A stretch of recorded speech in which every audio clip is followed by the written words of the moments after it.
Extendida hacia el sur desde el continente europeo, hay una península que penetra en el mar Mediterráneo de unos 800 metros de largo y cuya forma se asemeja mucho a la de una bota. En esa península surgió un estado que llegó a ser el más grande, el más poderoso y respetado de la antigüedad. Su sistema de gobierno tenía muchos defectos, pero era mucho mejor que cualquier otro anterior a él. Y cuando finalmente se derrumbó, los tiempos que siguieron fueron tan duros y miserables que durante 1000 años los hombres la juzgaron retrospectivamente como una época de grandeza y felicidad.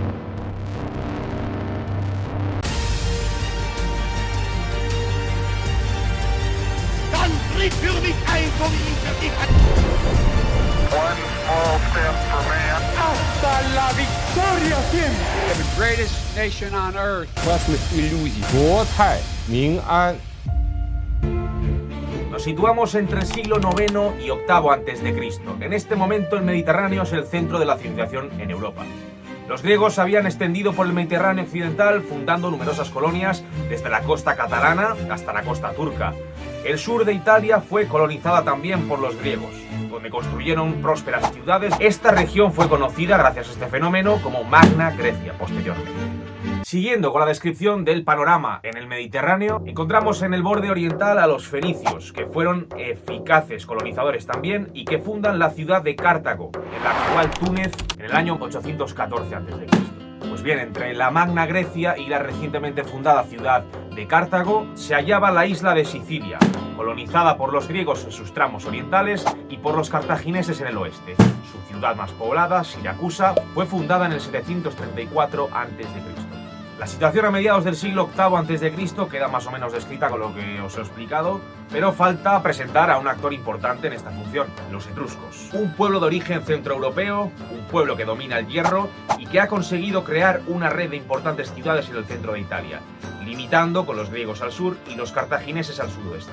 Nos adentramos en tierras italianas, pues inmediatamente al sur de estas tierras etruscas se extendía la región del Lacio, la actual región de Lacio. Al igual que Etruria, que la región de los etruscos, el Lacio no poseía entonces un gobierno centralizado y contaba con una serie de ciudades-estado desperdigadas por el territorio y continua disputa entre sí.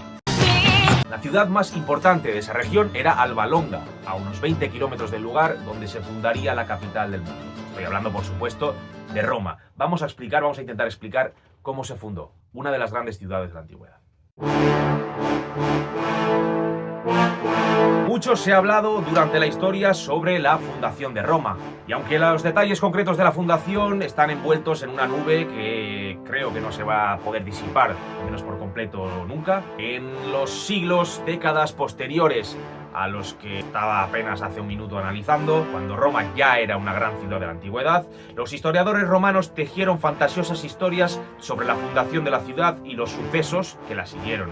Y aunque muchas de estas narraciones carecen de un valor puramente historiográfico, puramente histórico, nos habla directamente sobre los referentes y sobre las bases culturales en las que se sustentaba la civilización romana. Sin duda, una de las leyendas fundacionales más repetidas, más conocidas en la historia de Roma, es la de la fundación de Eneas, príncipe troyano, mítico príncipe troyano, notable participante de la guerra de Troya, de la que ya hemos hablado en este canal. Y es que por todos es conocida la gran influencia que protagonizó el pueblo griego, la cultura griega en la antigüedad, sobre todo evidentemente en el Mediterráneo, y sobre todo en la próxima gran civilización que sería la romana, como digo, prima hermana de la griega. Y es que, como digo, repito, como ya hemos tratado en este canal, la guerra de Troya es uno de los eventos, uno de los acontecimientos históricos, míticos, por autonomasia, por excelencia, en la antigüedad. Una referencia de muchísimo peso y conocía cualquiera que se hiciese llamar griego, y posteriormente también conocidísimo entre los romanos. Pues bien, los historiadores griegos no quisieron dejar pasar esta oportunidad para coger los referentes más importantes en la historia de la antigüedad mediterránea, de la civilización grecorromana, y así poder autojustificar, así poder ratificar el poder romano. Y la verdad es que lo hicieron a lo grande. Y es que el poder de Roma no podía proceder de un oscuro agujero entre las despobladas, débilmente pobladas colinas de Roma, sin importancia en las décadas, en los siglos anteriores. Los romanos se preguntaron por qué no escogemos un antecesor digno, por qué no escogemos un referente que realmente sea digno de nuestro poder. Y así escogieron a uno que precisamente había participado en la gran batalla, en la gran guerra entre las guerras, en la guerra de Troya. Y así, a partir de entonces, y resumiéndolo mucho, queda escrito que Eneas, príncipe troyano, hijo de Anquises, había sido el que, escapando de Troya, de la Troya recién asediada por los griegos, escapa, como digo, y funda, tras fundar Alba Longa, funda Roma. Podemos reconocer la autoridad de esta leyenda a una sola obra. Son varios los autores, son varias las obras que habían hablado de esta leyenda, que habían hablado al respecto, pero evidentemente la obra más reconocida que vincula la guerra de Troya con la fundación de Roma es la Eneida de Virgilio. Escrita durante los primeros años del Imperio, fue un encargo del mismísimo emperador Augusto. El fin estaba claro: glorificar el recién fundado imperio atribuyéndole un origen mítico. Y es que, como digo, los orígenes del gran poder imperial no podían provenir de unas humildes y desconocidas tribus latinas. Roma debía ser la digna sucesora del mundo griego. Vamos a describir un poquito, a recorrer la obra de Virgilio, que en su Eneida hace que Eneas recorra parte del Mediterráneo, como digo, con la misión de fundar una mítica ciudad. Es que en su ruta por el Mediterráneo, Eneas abandona Cartago y llega a la costa suroccidental de Italia, donde gobernaba un rey llamado Latino, que daba nombre a la región. Latino, tengo el calor de una copa de vino. Después de casarse con la hija del rey y derrotar a los pueblos vecinos, Eneas se impone como único rey del Lacio. Este tendrá un hijo, Ascanio, que fundará Alba Longa 30 años más tarde.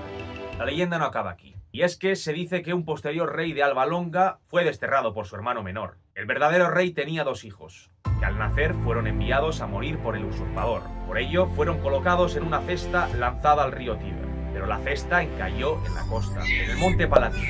Allí los encontró una loba, que los crió como si fueran sus cachorros, y más tarde fueron encontrados por un pastor, bautizándolos como Rómulo y Remo. Ya crecidos, los gemelos condujeron una revuelta que expulsó al usurpador del trono y restableció a su abuelo como rey legítimo de Alba Longa. Los gemelos decidieron entonces construir una ciudad propia en los márgenes del Tíber. Rómulo quería fundarla en el Palatino, en la colina palatina. Remo prefería, en cambio, el Aventino, 800 metros al sur. Tras una acalorada disputa, Rómulo mata a Remo y funda la ciudad en el monte Palatino. La llama Roma, en honor a su propio nombre. Es el 753 a.C. Es la fecha tradicionalmente escogida para la fundación de Roma. Es que los romanos eligieron una fecha para la fundación de su ciudad, para la mítica fundación de su ciudad, y comenzaron a enumerar los años a partir de ella. Así, el año 1 de la época cristiana, de la era cristiana, equivaldría al 753 ad urbe condita, es decir, desde la fundación de la ciudad.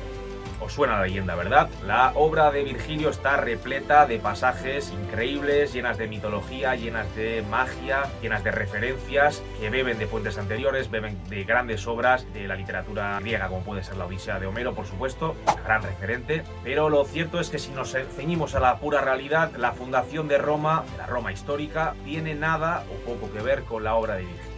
Y es que Roma era probablemente una aldea del Lacio, una humilde aldea más del Lacio, que con el tiempo empezó a ganar importancia y relevancia política y militar, primero en su entorno y poco a poco más allá de sus fronteras y de la propia región del Lacio. Casi medio milenio después de que Rómulo pusiese la primera piedra sobre el Palatino, Roma derrota a las tribus samitas y se adueña de gran parte de la península itálica. Y esto sí que es realidad, esto sí que no es ficción, esto sí que es historia. En menos de la mitad de ese tiempo, Roma sería la dueña del mundo. Y a partir de entonces, todos somos un poquito romanos.